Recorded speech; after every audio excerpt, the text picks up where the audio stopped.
Ang kwento na inyong maririnig ay batay sa totoong karanasan. Ngunit ang mga pangalan, lugar at pangyayari ay sadyang binago o pinaikli upang mapanatili ang privacy at kaligtasan ng mga tauhang sangkot. Layunin ng pagbabago na magdulot ng aliw at aral sa aming mga tagapakinig.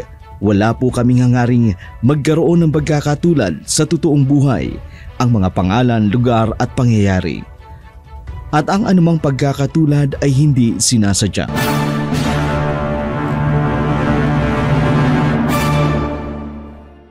Hindi! Tinuturuan ko lang si Aida na magsulat. Mali ka ng inaakala mo. Kitang-kita ng dalawa kong mata. Hinawakan mo pa ang kamay niya. Uy lalaki, tatandaan mo Kapag ginawan mo siya ng masama, magtago ka na. Teka lang pre, wala akong ginagawang masama. Ganun ang pamamaraan ng pagsusulat. Kay bago-bago mo pa lang dito, ganyan ang pinapakita mo. Umanda ka, makakarating ito kay ma'am para masiba ka kaagad. Sandali lang pre, wala akong ginawa. Hindi ko kayang gawin yan sa babae. Lalo na kay Aida. Nurse?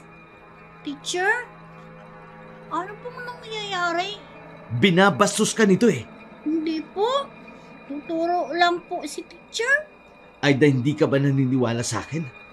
Hindi naman yata tama yung ginagawa mo. Yung bata na ang nagsabi na tinuturuan ko lang siya. Ano bang problema mo, ha? Ang sinasabi ko lang, huwag mong gagalawin si Aida. Nagkakaintindihan ba tayo? Binabalaan kita! Mayaman si Aida. Isa siya sa anak ng isang sikat na negosyanteng si Loisa. Maagang namatay ang tatay niya, kaya naman silang dalawa ni Luisa ang natira at ang kasama nila sa bahay ay ang katulong lang nila at ang private nurse na si Reynan. 5 taon nang nag-aalaga kay Aida. Maganda si Aida. Nasa 18 taong gulang pa lamang ito. Kaya lang kulang nga ito sa pag-iisip. Kaya hindi ito pinapasok ni Aida sa eskwela. Kaya naman kumukuha na lamang ito ng tutor. Pero dahil nga sa sobrang kulit ni Aida, walang mga tutor ang nagtatagal sa kanya.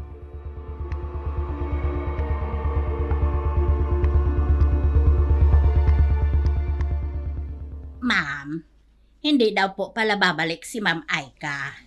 Ha? Bakit daw? Hindi niya daw po kaya si Aida. Pinagalitan pa nga niya po ito kahapon dahil hindi malagay ni Aida sa utak niya ang pinagtuturo niya po. Nahihibang na ba siya? Kaya nga siya kinuhang tutor ng anak ko para maturuan niya ng maayos ang bata. At tapos gusto niyang maisautang agad ng anak ko. Alam niya naman na person with disability ang anak ko. Ay naku ma'am, ang totoo niyan lalagi niyang pinapagalitan si Aida. Wala daw pong itong mararating.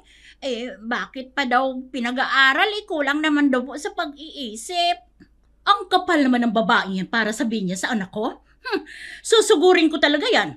Wala siyang awa sa bata. Hala? Wag naman po, ma'am. Baka ako po ang pag-inita noon. Pero para malaman mong hindi ako nagsisinungaling kahit itanong mo pa po kay Renan. Renan? Ma'am? Totoo bang sinasabi ni Yaya? Pinapagalitan ni Aika ang anak ko? Yes po, ma'am. Natatakot lang po kami magsumbong dahil baka hindi niyo din kami paniwalaan. Ganon bang tingin niyo sa akin? Alam niyo naman pagdating sa anak ko, lahat gagawin ko. Pasensya na po, ma'am. Hindi na po mauulit. Paano yan? Kailangan ng tutor ng anak ko. Gusto kong mamuhay siya ng normal. Hayaan niyo, ma'am. Tatawag ako sa probinsya. Baka may kakilala silang pwedeng mag-tutor sa anak mo. Talaga, Yaya? Sige, aasahan ko yan. So paano? Mauna na ako. Renan, ikaw na munang bahala kay Aida. Sure, ma'am. Huwag po kayo mag-alala. Hindi ko po pababayaan si Aida. Ang tagal ko na po nagsisilbi sa inyo. Kaya nga paborito kita 5 taong ka na din dito sa amin, kaya napakalaki ng tiwala ko sa iyo. Aalis na ako. May business meeting pa ako. Mag-iingat po kayo, ma'am. O siya, sige. Manang, balitaan mo ako pag may nahanap na kayong tutor. Wala na talaga kong oras para maghanap dahil may business pa ako. Opo, ma'am. Makakaasa po kayo.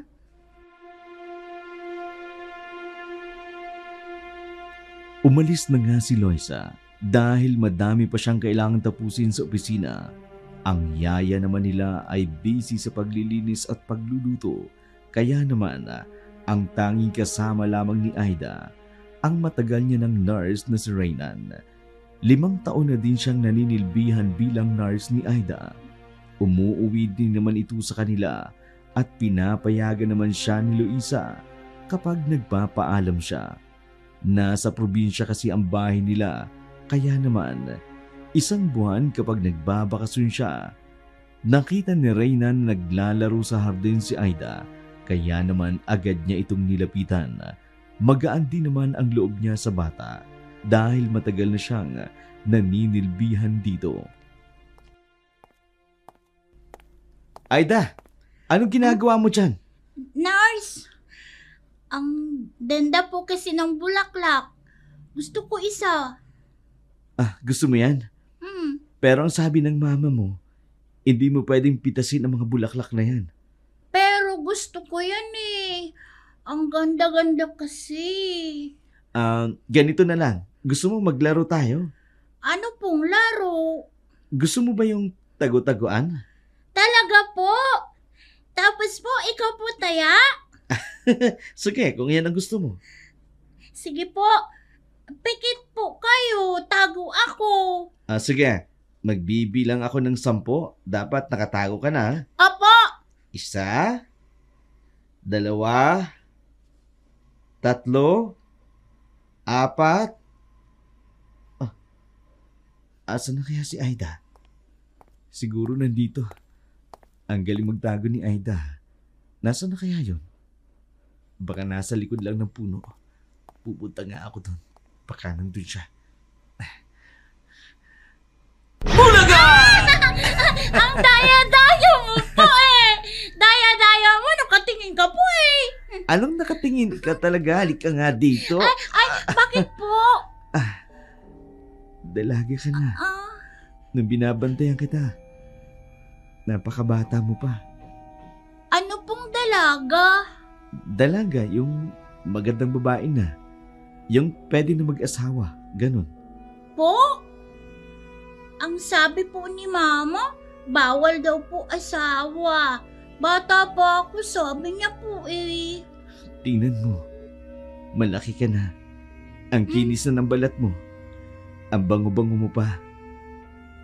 Bakit po amoy mo buhok ko? Mabaho po ako? Hindi. Ang bango mo nga eh. Teka po, ba't hawak mo po legs ko? Hindi. Minamasahe lang kita. Baka napagod ka sa paglalaro natin kanina.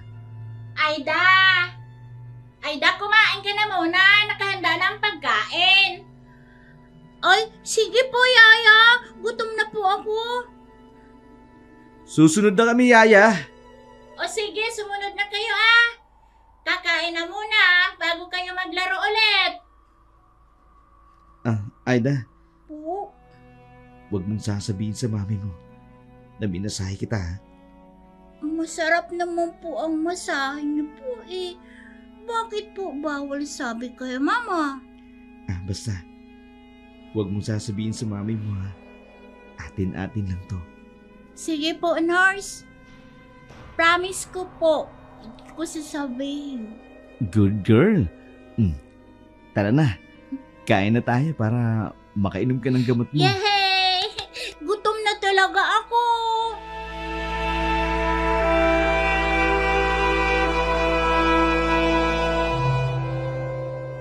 Pumasok na nga sila sa loob. Kinakabahan si Reynan dahil baka sabihin ni Aida sa kanyang yaya kung ano ang ginawa nito sa kanya. Kumuha na lamang ng mga pinggan si Yaya para makapag-umpisa na silang kumain.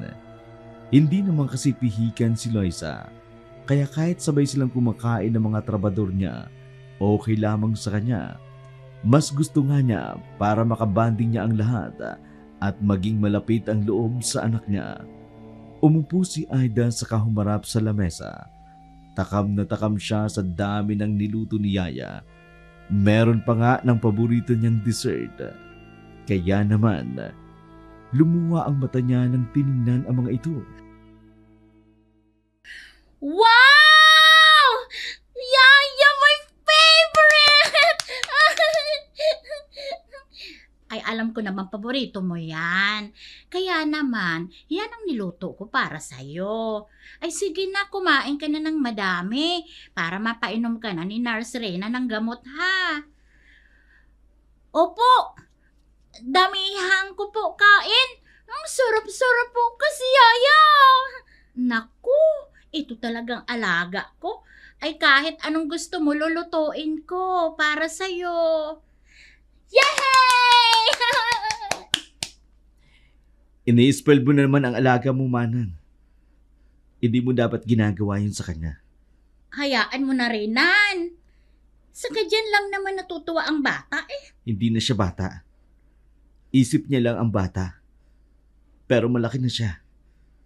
Paano niya matututunan ang mamuhay ng normal? Kung palaging lahat ng gusto niya ibinibigay niyo, itinuturing niyo siyang bata. Ay, para ka namang tatay niya kumakariak. Kumain ka na nga lang dyan. Ay, oo nga pala. Naku, nakausap ko na yung taga-probinsya. Mag-a-apply daw ng tutor ng bata. Ewan ko lang kung matagalan niya ang batang yan. Pangilang tutor na ba ang hinahire ni Ma'am? Sa pagkakaalam ko lang, 10 bisis na. Ay, pero this time, kaya naman siguro niyang i-handle kasi lalaki ang magtuturo. Lalaki? Bakit lalaki pa? I mean, papayag ba naman si Madam na lalaki ang magtuturo sa kanya? Hindi ko alam, pero subukan ko. Wala namang masama kung subukan kong sabihin kay Madam. Gaano mo ba kakilala ang lalaki na yan? Mukhang malaki agad ang tiwala mo sa kanya. Teka nga, nurse ka lang dito. Hindi kita amo, no? Ay bakit ba ako pa ang pagpapaliwanag sa'yo? Sinisigurado ko lang naman ang kaligtasan ni Aida. Baka kasi kung ano-ano ang gawin ng lalaking yan. Hindi pa naman natin kilala. Kilala ko ang guro na yoon at malapit yun sa pamilya namin. Ay, pwede bang hayaan mo na lang si Madam ang magdesisyon? Okay, fine.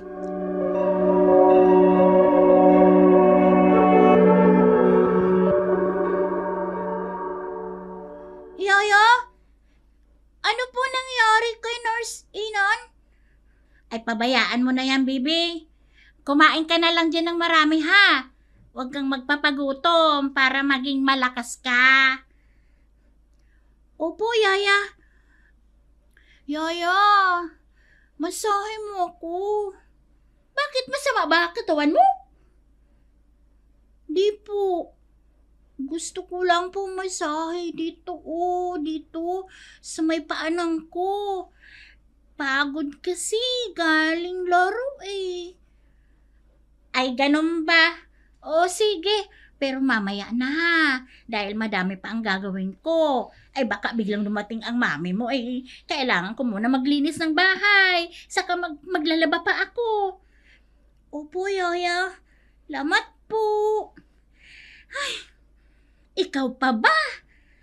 Ikaw kaya ang baby girl namin. Ay kaya nga magpapakabait ka ha, lalo na sa mami mo, ha? Wag na wag mong bibigyan ng sakit ng ulo.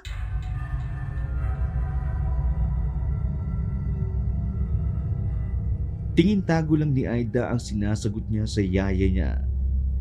Sa kanya pinagpapatuloy ang kanyang pagkain. Si yaya naman ay pinagpatuloy niya ang ginagawa niya. Maya-maya lamang ay dumating si Loisa. Kaya agad niyang hinanap si yaya. Naabutan niya ito sa likod bahay na naglalagay ng mga damit sa washing machine. Yaya? Ay, nandyan po pala kayo, ma'am. Kumain na po ba kayo? Kumain ako kanina sa office.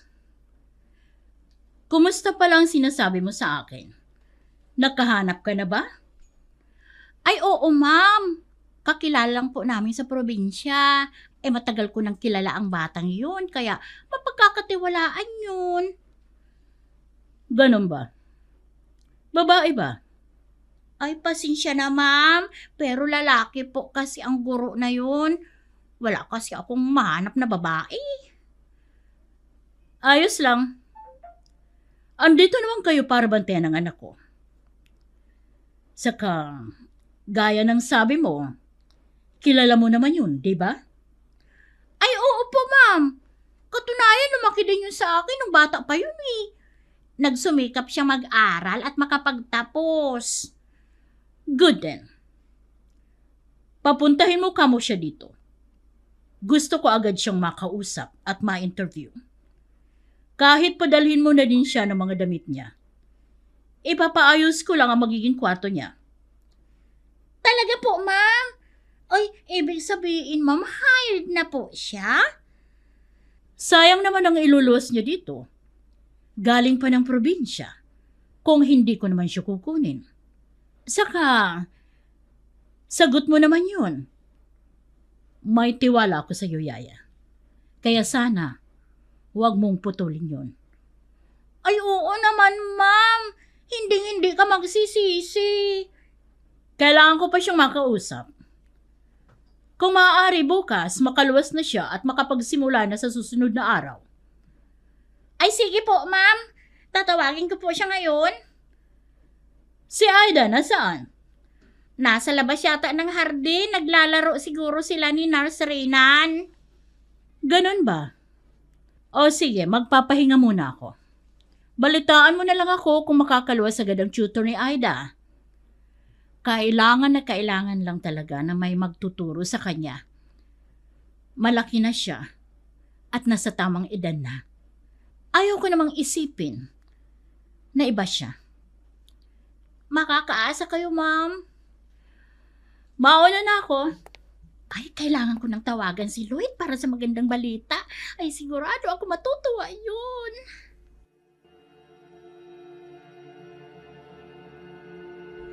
Hello? Aling Tina? Napatawag kayo. Naku, Lloyd! Magandang balita! Ay, lumuwas ka na daw bukas, sabi ni ma'am. Ay, para makausap ka niya. Talaga po? O sige, gustong-gusto ko nang magkaroon ng trabaho eh. Sawa na akong laging pinag-iinitan ni tatay. Nakapagtapos daw ako ng pag-aaral pero hindi makapasa-pasa sa exam bilang guro. Ay, naku, kayang-kaya mo yan dito.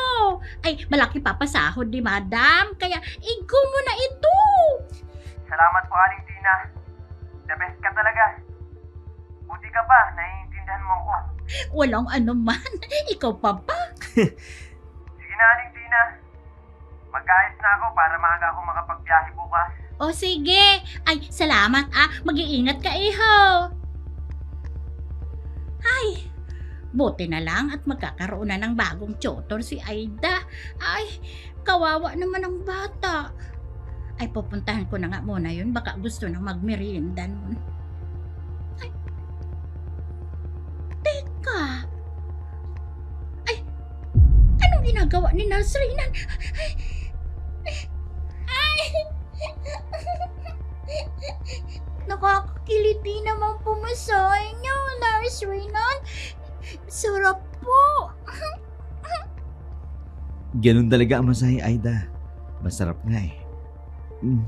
Bango mo, Aida. Aida? Ay! Yaya! Ano po gawa niyo dyan? Oo, wala. Ay, tara na muna sa loob. Naganda ako ng merienda mo. Talaga, Yaya? Yahay! Gutom na po ako eh. Andyan na mami mo.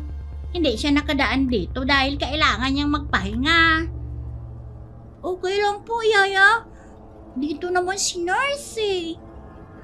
Sige, mauna ka na doon sa sala ha. Para ihanda ko na ang merienda mo. Sige po, Yaya.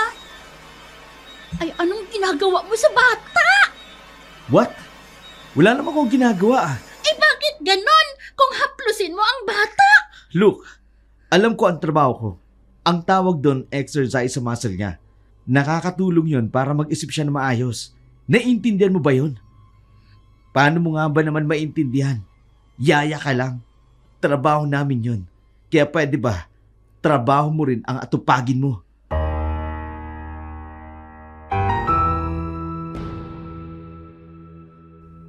Tiningnan lang ni Yaya si Reynan habang nakalayo na ito. Hindi pa rin niya makalimutan ang nakita niya kung paanong hinaplos-saplos ang braso at ang mga binti ni Aida. Iba kasi ang dating sa kanya, pero nanatili siyang tahimik dahil baka siya lang din ang nagkakamali. Pumasok na siya sa loob para maganda ng merienda sa alaga niya. Dapit hapon na nagmagising si Loisa. Naabutan niya ang anak na nasa sala. Tumitingin, nanunood ng cartoon na palabas. Agad niya itong nilapitan. Baby? Hello, Mami! Look, ang ganda ng palabas. Kumusta na ang araw mo? Okay po, Mami. Laro kami taguan ni Nurse Renan. Saka luto Yaya pagkain. Busog-busog baby mo. Talaga? Busog na busog pala ang baby ko. Opo, Mami ko. Saka laro kami taguan nurse po. Talaga, baby? Baby? Bukas, may bago ka ng tutor, ha? Magpapakabait ka sa kanya, okay? Bait naman po ako, Mami. Yung picture nga lang po ang masungit. Ayaw ako pag-play. Tapos lagi siya galit. Kumuha na tayo ng bagong tutor mo, baby. And this time, magiging mabait na siya sa'yo. Kasi kakilala siya ni Yaya mo. Yay, Mami! O sige na, go to your room, baby, ha? Kasi maaga pupunta si teacher. Okay, Mami. The best ka talaga, Mami.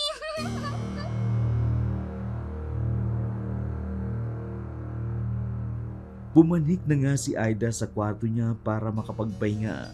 Mabuti na nga lang, masunurin pa din naman kahit na may problema ito sa pag-iisip. Kumuha na din saglit si Loisa. Kumain na rin saglit si Loisa. Kahit kagigising niya lang, gusto niya pa ding matulog dahil maaga pa siya bukas. Kailangan pa niyang kausapin ang bagong tutor ni Aida bago siya umalis para sa business meeting nila sa opisina. Pagkatapos niyang kumain, umakyat na rin siya sa kwarto para tabihan ng anak. Hindi naman kasi marami ang kinakain nila kadalasan. Malagyan lamang ang kanyang sikmura, okay na sa kanya. Naabutan niyang anak niyang nakatulog, kaya agad siyang tumabi rito at hinaplos-haplos ang buhok nito. I'm sorry, baby, ha? Tayong dalawa na lang ang nakikipagsapalaran ngayon. Miss ko na rin ang daddy mo. Siguro, kung nabubuhay pa ang daddy mo ngayon, masaya siya na kumpleto na tayong pamilya. Mahal na mahal kita, baby. Hindi mawala ang tuwa at hinanakit na nararamdaman ni Loisa. Naaawa siya para sa anak niya dahil hindi nito nakagisnan ang tatay niya. Hindi niya namamalayang nakatulog na pala uli siya. Nagising na lamang siya kinaumagahan dahil sa sinag ng araw. Agad niyang hinanap si Aida pero hindi niya ito nakita. Bumangon naman siya kaagad at bumaba sa sala. Doon niya nakita ang anak na kasama si Yaya at ang isang lalaki.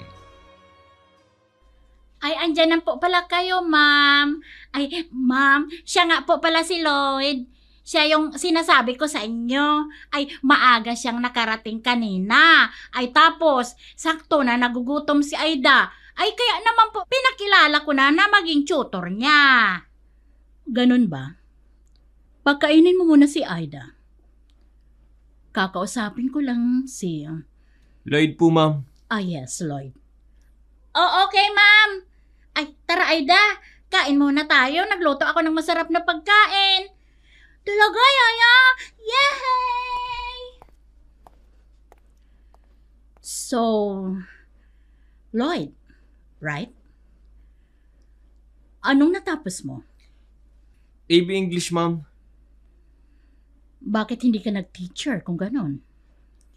Mahirap po kami, ma'am. Kailangan ko pong pag-ipunan para makapag-take ng board exam. Kaya ngayon, pinapasok ko na din ang pagiging tutor. Diretsuhin na kita, Lloyd. Isang PWD ang anak ko at kaisa-isa kong anak. Dalaga na ang anak ko. Ang trabaho mo lang ay turuan siya. Maliban dun, wala na. Naiintindihan ko po ang gusto ninyong sabihin. Pero maipapangako ko lang sa inyo, hindi ako ganong klaseng tao. Wala ho akong maipapangako sa inyo, pero gagawin ko po ang lahat para hindi masayang ang tiwala ninyo sa akin. Kung ganon, pwede ka na magsimula ngayon. Kahit 3 oras sa isang araw at hanggang Biyernes lang, iho. Salamat po, ma'am. Tungkol naman sa tirahan mo, may bakanting kwarto doon malapit kay Renan. Si Renan yun ang nurse ni Aida. Dito siya namamalagi. Huwag kang mag-alala. Libre lahat ng kailangan mo sa pang-araw-araw. Pagkain, tirahan, mga kagamitan mo. Bukod doon, buwanan ang sahod mo. Talaga po? Salamat po. Maging tapat lang kayo sa akin, gaganda ang buhay nyo. Mauna na ako, ha? Maya-maya, pwede ka na magsimula. Ikaw nang bahala sa anak ko. Excuse me. Masayang tiningnan ni Lloyd si Luisa. Gusto niya itong pasalamatan dahil sa binigay niyang magandang offer sa kanya. Pumunta na agad siya sa kusina at nadatnan niya doon si Aida at ang yaya na masayang kumakain. Kumain na din siya nang makaramdam siya ng gutom. Nagkwentuhan sila ng konti ni Yaya. Pagkatapos noon, niyaya na ni Aida para makapagsimula ng mag-aral. Aida, Yes po, teacher. ang unang gagawin natin, magti-trace tayo ng letters. Paano po, teacher? Ganito po. Hindi. Akin na yung kamay mo, ha? Yan. Yan. Tapos, sundin natin ang nakasulat. Ano ginagawa mo sa bata? Nanananchi ka! Ha? Hindi. Tinuturuan ko lang si Aida na magsulat. Mali ka nang inaakala mo. Kitang-kita ng 2 kong mata. Hinawakan mo pa ang kamay niya. Uy lalaki, tatandaan mo ha. Kapag ginawan mo siya ng masama, magtago ka na. Teka lang, pre. Wala akong ginagawang masama. Ganun ang pamamaraan ng pagsusulat. Kay bago-bago mo pa lang dito, ganyan ang pinapakita mo. Umanda ka. Makakarating ito kay ma'am. Para masibak ka kaagad. Sandali lang, pre. Wala akong ginawa. Hindi ko kayang gawin yan sa babae. Lalo na kay Aida. Nurse? Teacher? Ano pong nangyayari? Binabastos ka nito eh. Hindi po. Tuturo lang po si teacher. Aida, hindi ka ba naniniwala sa akin? Hindi naman yata tama yung ginagawa mo. Yung bata na ang nagsabi na tinuturuan ko lang siya. Ano bang problema mo, ha? Ang sinasabi ko lang, huwag mong gagalawin si Aida. Nagkakaintindihan ba tayo? Binabalaan kita. Teacher, ayos lang po ba kayo? Oo. Ayos lang ako. Pasensya ka na, ha? Iba kasi ang iniisip ng tarantadong yun eh. Sino ba yun? Siya po si Nurse Reynan. tagal na po niyang trabaho sa amin.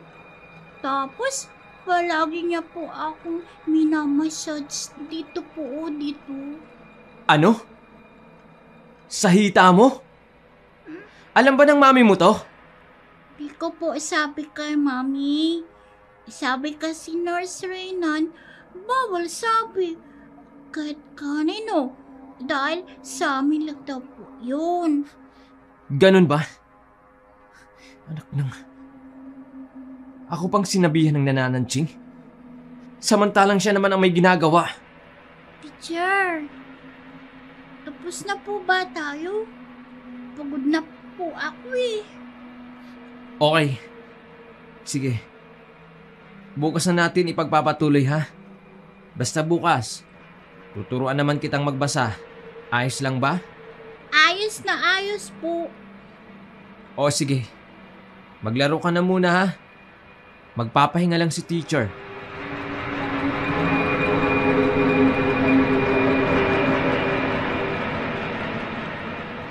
Matapos sabihin iyon ni Lloyd, pumasok na siya sa kwarto niya. Nakita niya pang may ginagawa si Reynan, pero hindi niya ito pinansin. Dumiretso lamang siya sa kwarto niya at nahiga. Hindi niya pa din nakalimutan ang sinabi ni Aida. Para bang naging questionable sa kanya ang ginagawa ni Reynan. Samantala, naiwan naman si Aida at busy ito sa paglalaro. Tuwang-tuwa siya dahil nakagawa siya ng eroplanong papel. Maya-maya lang, biglang dumating si Reynan. May daladalang gamot dahil oras na para uminom ng gamot si Aida. Aida? Take your medicine. Pero nurse, lalaro pa po ako. Gusto mo maglaro? Opo. Halika, doon tayo sa kwarto mo. Madaming laruan doon. Maglalaro tayo. Okay lang ba yun sa'yo? Talaga po? Oo naman. Tara.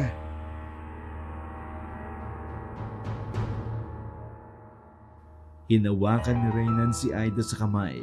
Saka sila pumasok ng bahay. Nadaanan pa nila si Yayang nakabihis. Nagpaalam ito sa kanila dahil may bibilhin daw ito sa palengke. Nagkaroon ng pagkakataon na gawin ni Reynan ang binabala kay Aida. Ang plano niya para mapaalis si Lloyd. Ayaw niyang magkaroon ng sagabal sa lahat ng pagsasakripisyo at paghihintay niya ng matagal para kay Aida. Pumasok sila sa loob ng kwarto. Sa kanya pinahiga si Aida. Nice. Kala ko po lalaro tayo. O Aida, maglalaro tayo. Pero may gagawin muna tayo. Madali lang naman to eh. Susundin mo lang si nurse ha? Opo, nurse. Huhubarin lang natin ang damit mo. Kasi mainit dito sa kwarto mo eh. Bakit po ubad? Pero sige po. Ayan, ganyan nga. Mahiga ka lang, Aida. Nurse! Bakit po hawak niyo dibdib ko? Di ba? Gusto mo minamasahe kita? Pero po... Sige na, Aida. Saglit lang naman tayo. Basta maging good girl ka lang. Pagkatapos nito, maglalaro na ulit tayo. Aray ko, nurse! Masakit po! Umpisa pa lang yan. Maya-maya, hindi na masakit yan. Masakit po! Masakit! Matatapos din yan. Huwag kang umiyak ha. Bibilan kita ng madaming chocolate. Gusto mo ba yun?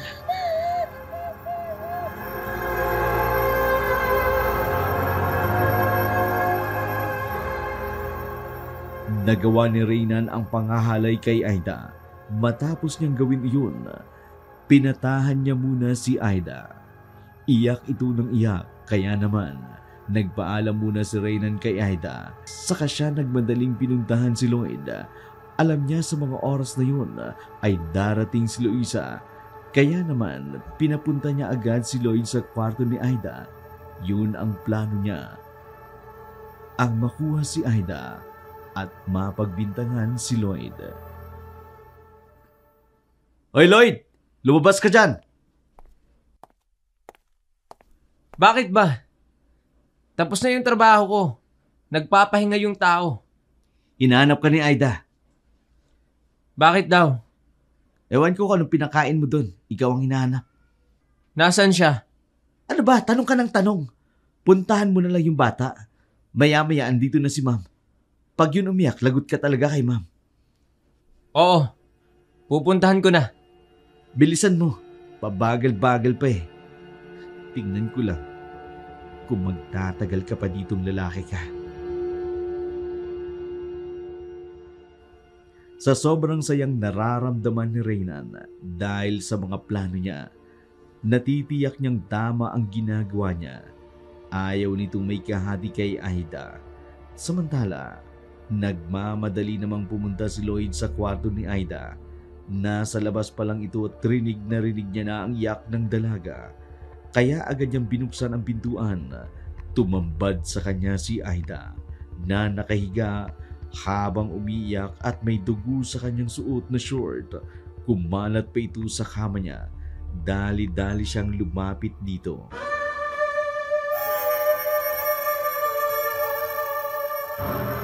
Aida? Aida, anong nangyari sa'yo? Anong ginawa ng nurse mo sa'yo? Aida, magsalita ka. Anong nangyari? Sabihin mo kay teacher. Please, Aida. Aida, baby? Nandiyan ka ba? Oh my God! Anong ginawa mo sa anak ko? Ma'am? Aida! Ayop ka! Anong ginawa mo sa anak ko? Ma'am, wala po akong ginawa. Hindi ko kayang gawin yan sa anak niyo. Sinungaling ka! Napakababoy mo! Aida! Ma'am, maniwala naman kayo sa akin. Hindi ako ang may gawa niyan. Yaya? Renan? Ma'am, bakit po? Ay hala! Tumawag kayo ng pulis!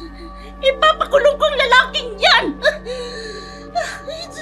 Sinasabi ko na nga ba, may pinapala ka kay Aida! Hindi ko ginawa yan kay Aida. Ikaw ang nagpapunta sa akin dito. Naghahanap ka pa talaga na mapagbibintangan? Napakademonyo mo! Ipakukulong kitang walang yaka! Walang yaka! Walang yaka! Ipagbabayaran mong ginawa mo sa anak ko!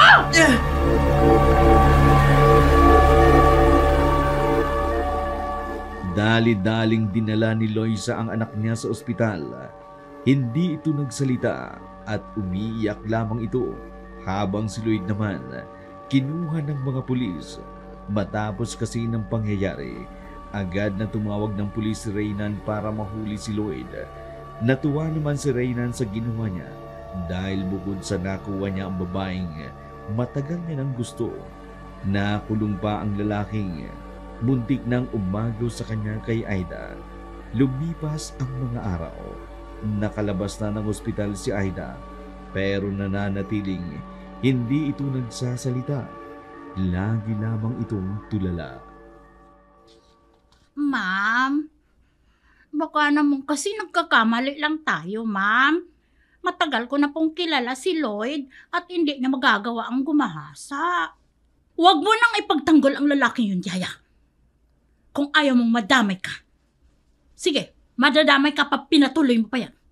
Pero ma'am, Nakikiusap ako! sorry po, ma'am. Paging Dr. Santos, please proceed to the emergency room. Baby, ilang araw ka nang hindi nagsasalita. Baby, please. Bumalik ka na sa dati. I'm sorry. Dahil nagkulang si Mommy. Hindi ko sinasadya. Baby, babawi si Mommy, ha? Hindi ka pababayaan ni Mommy. Pangako ko sa'yo, hindi aalis si Mommy.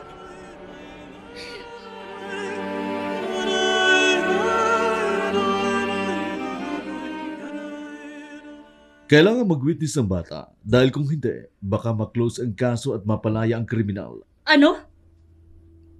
Anong klaseng batas meron kayo? Nakita ng dalawang mata ko na abutan ko si Lloyd sa kwarto ni Aida. Wala tayong magagawa as long as na hindi mo nakita mismo ang ginagawang panghahalay ng aktwal. Hindi malakas ang ebidensyang yun para makulong si Lloyd. Ayon sa batas, kailangan merong titistigo na nakakita mismo na ginagawa niya yun sa anak ninyo. Pasensya na. No!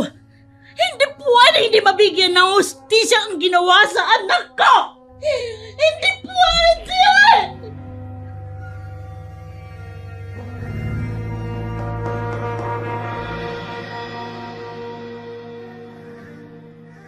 Ilang linggo na ang nakararaan, pero hindi pa rin nakakapagsalita si Aida.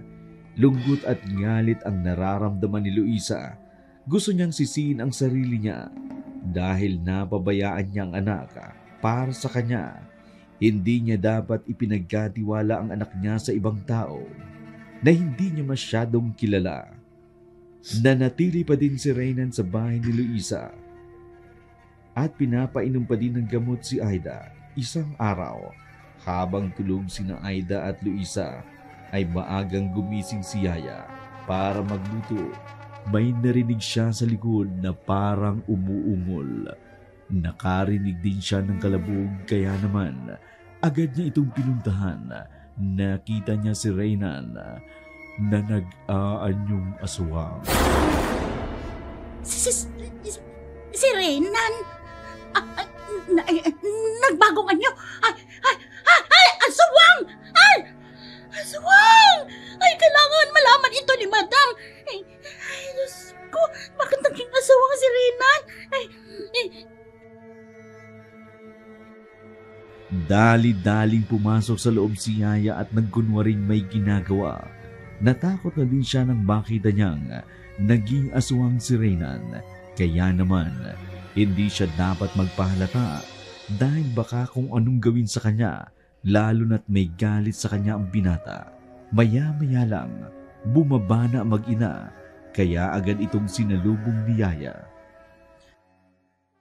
Ma'am, may sasabihin po ako sa inyo. Kung tungkol na naman kay Lloyd at pagtatanggol mo dito, itigil mo na yan, Yaya. Masakit na sa akin hanggang ngayon. Wala pa rin balita tungkol sa pagkakulong niya. Alam ko pong hindi mo ako paniniwalaan, ma'am. Pero sana pakinggan niyo muna ang sasabihin ko. Si Reynan po. Nakita ko po siyang nagpalit ng anyo. Aswang si Reynan. Pwede ba, Yaya? Gumagawa ka na lang ba talaga ng paraan o dahilan para lang mawala ang issue tungkol kay Lloyd? Totoo po, ma'am, ang sinasabi ko. Wala akong panahong makipagbiruan sa'yo ngayon, Yaya. And please, kung gusto mong may trabaho ka pa, tumigil ka na. Mami? Aida? Aida, nagsasalita ka na. Oh, salamat sa Diyos ko, anak. Mami?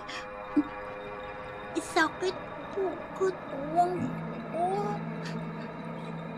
Anak, huwag kang mag-alala. Nandito lang ang mami, okay? Hindi kita iiwan. Mami, takot ako. Dami po, mami ko. Takot ako, mami. Hayaan mo, anak. Ipakukulong natin ang may gawa sa ito. Sandali lang, anak. Tatawagan ko muna si attorney. Hello? Attorney, nagsasalita na ang anak ko. Masasabi na niya ang pagkakahalay sa kanya ni Lloyd. Mabuti ko gano'n. Ipagpahinga mo muna ang utak ng bata. Nang sa gano'n, masabi niya sa korte kung paano siya kinalay. Hindi ba pwede ngayon na? Kailangan nating sumunod sa batas. Ipaakyat ko na sa korte ang kaso. Nang sa gano'n, nasa legal pa rin tayong proseso. Ganun ba? Hanggang kailan ako maghihintay, attorney? Gusto ko nang mabulok sa kulungan ng lalaking yan. 3 araw lang magkakaroon na yan ng hearing. Sa ngayon, huwag muna nating i-pressure ang anak mo na sagutin ang mga tanong. para makapagsalita siya na maayos sa korte. Sige. Gagawin ko po, attorney. Itong tatandaan mo, Yaya. Kapag napatunayan kong si Lloyd nga ang nanghali sa anak ko, kahit anino mo, hindi ko nagugustuhin makita. Kaya magbalot-balot ka na. Naiintindihan ko naman po ang desisyon mo, ma'am. Pero hanggang ngayon, patutunayan ko sa inyo na hindi po si Lloyd ang may gawa noon. Tingnan na lang natin sa korte at sasabihin ang anak ko. Dahil sinisiguro kong mabubulok sa bilangguan ang pinagmamalaki mo. Diyos ko, alam kong walang kasalanan si Lloyd. Sana wag niyang hayaang lamunin ng galit si Ma'am Luisa. Ay, tulungan mo po kami, Diyos ko. Anong binubulong-bulong mo dyan? Ipinagdarasal mo si Lloyd? Alam ko namang wala siyang kasalanan. At sino may gawa nun kay Aida? Encanto? Ay bakit hindi mo tanungin ang sarili mo? Pinagbibintangan mo ba ako? Natamaan ka ba? Hoy, mabubulok sa kulungan si Lloyd. Pagbabayaran niya ang ginawa niya. Ganon ba? Ayun ay kung masasabi nga ni Aida na si Lloyd ang gumahasa sa kanya. Anong ibig mong sabihin? Ay, hindi mo pala alam. Nakakapagsalita na nga pala si Aida. Kani-kanina lang. Ganun ba? Di mabuti yun. Nang sa ganun, makulong na ang demonyong Lloyd na yun. Sige, mauna na ako sa'yo. Talagang pinaninindigan mo hindi ikaw ang gumawa nun kay Aida? Ay, pero nasisiguro ako. Nakakasiguro talaga ako malakas ang kutob ko. Dali-daling umalis si Reynald.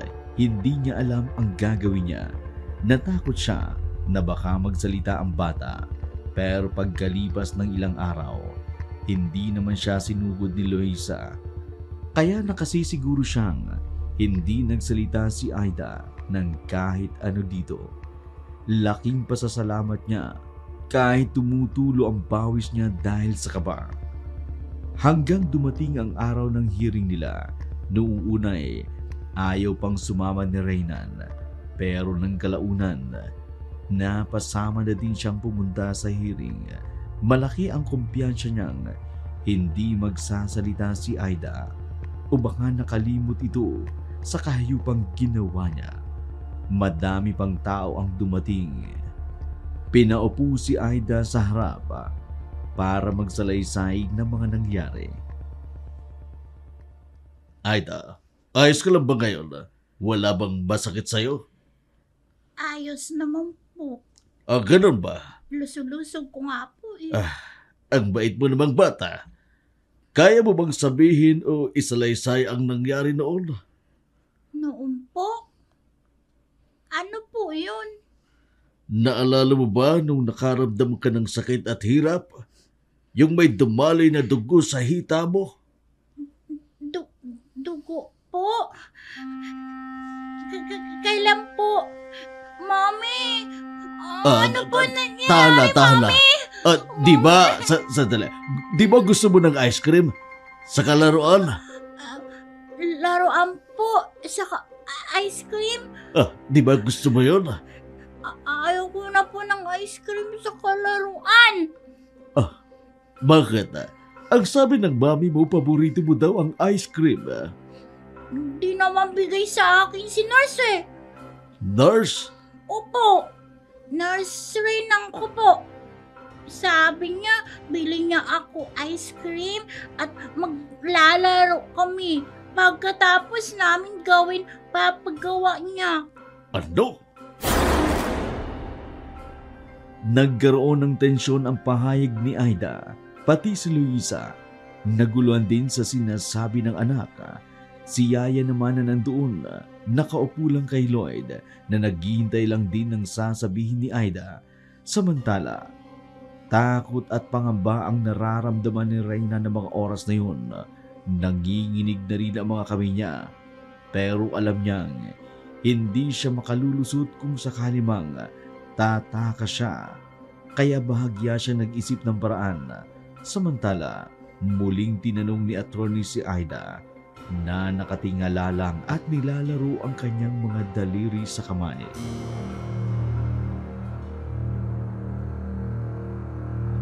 Anong ibig mong sabihin doon, Aida? Si nurse kasi ngako sa akin, bilhan ako ice cream, saka lalaro kami. Niyaya niya ako kwarto. Tapos sabi niya, sandali lang kami, may gagawin lang daw kami. Maari mo bang sabihin kung anong gagawin na yun? Sabi sa akin, nurse, hubad daw ako damit. Tapos masahin niya ito. Yang dibdib mo? Opo. Tapos po iyak ako. Sakit sa aking katawan. Sabi ko po, ang sakit, nurse. Pero sabi niya lalaro daw kami pagkatapos.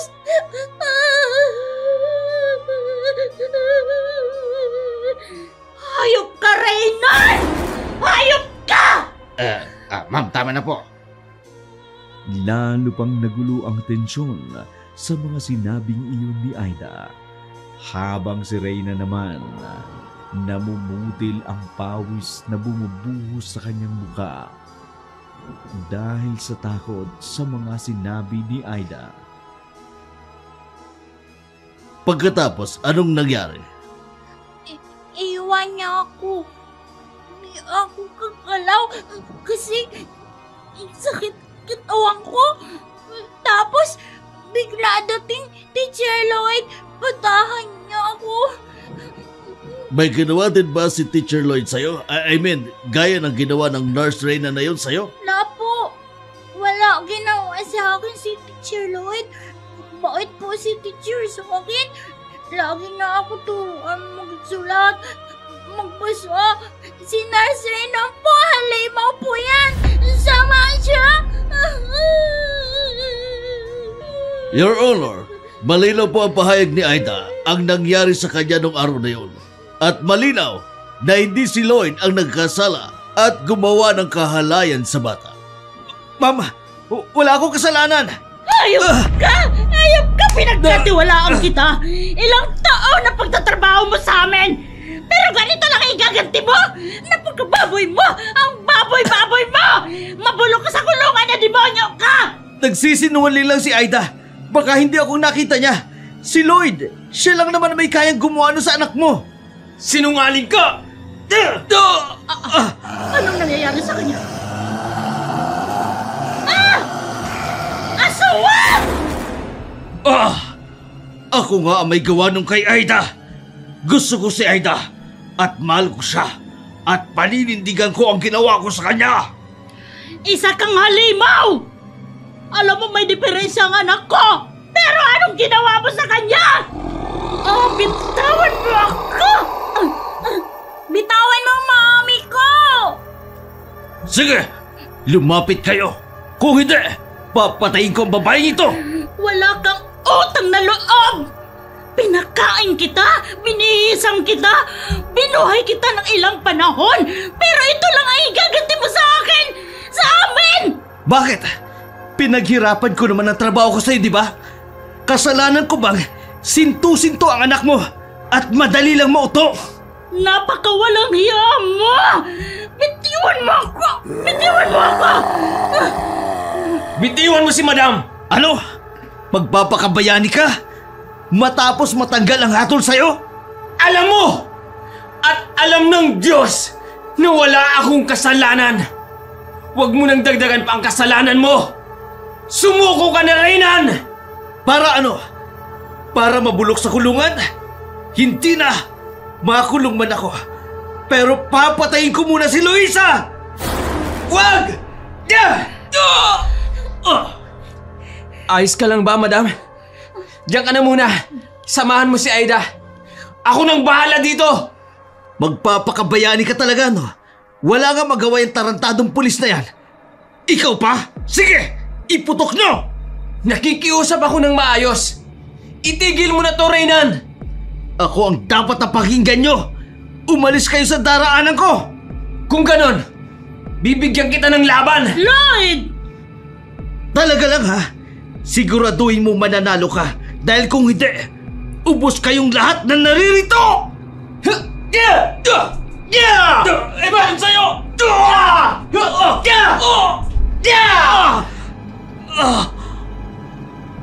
Ano? Mahina ka pala eh! Akala ko ba naman, malakas kang aswang ka! Duwag ka naman pala! Nagtatago ka kanina sa saya ng babae! Gago! Lampa! Lampang aswang! Ginawang pantsimbag ang hangin!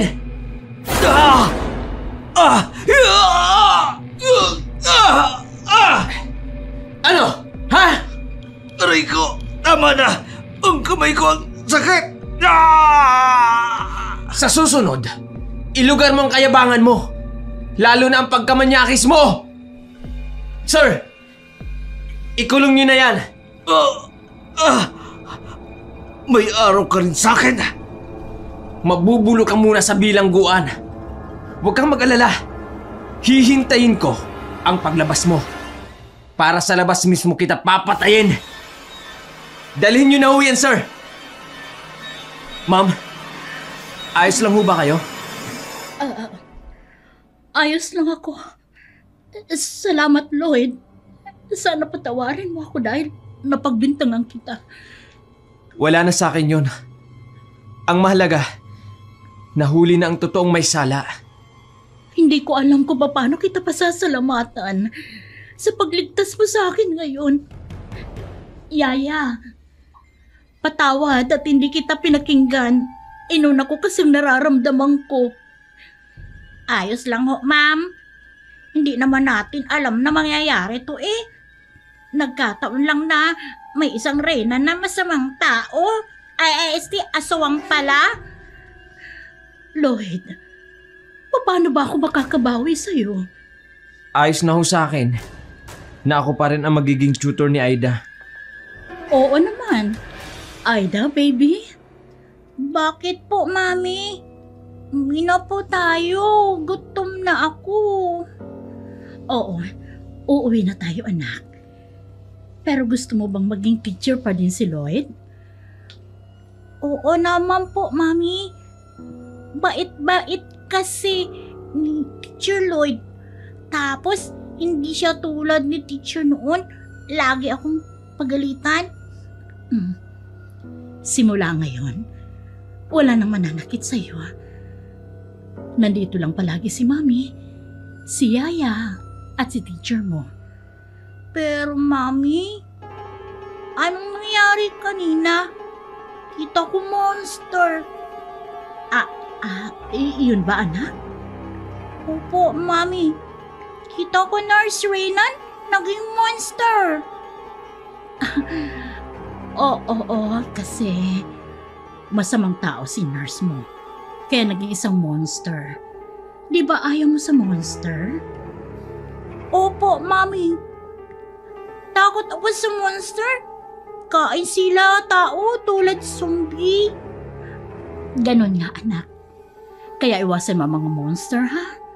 Tara na, uuwi na tayo para ipagluto tayo ni Yaya. Masayang umuwi si na Luisa. Hindi niya kasi akalain na si Reynan ang gagawa ng masama sa kanila. Sa tagal ba naman itong nagtatrabaho sa kanila, kahit na sino ay hindi mo magagawang pagbintangan. Panay hingi pa rin ng sorry at pasasalamat kay Lloyd si Luisa. Kung sino pa kasi ang bagong kakilala niya, yun pa pala ang tutulong sa kanya. Kaya malaking bagay ang ginawa ni Lloyd para sa kanila. Lumipas ang mga buwan, natuto na din si Aida na magsulat sa tulong ni Lloyd. At least natututo na siyang magsulat sa ganung paraan. Pagdating ng panahon, mawawala na si Luisa. Kaya niya nang mabuhay na mag-isa. Binigyan din ng pera ni Luisa si Lloyd para sa pagbayad sa kanyang licensure examination. Sa awa ng Diyos ay nakapasa si Lloyd at isa na siyang professional teacher. Walang humpay ang saya at pasasalamat ni Lloyd, pero nangako naman siya kay Luisa na kahit maging guru na siya, palagi niya pa rin pupuntahan si Aida para turuan hanggat makakaya niya.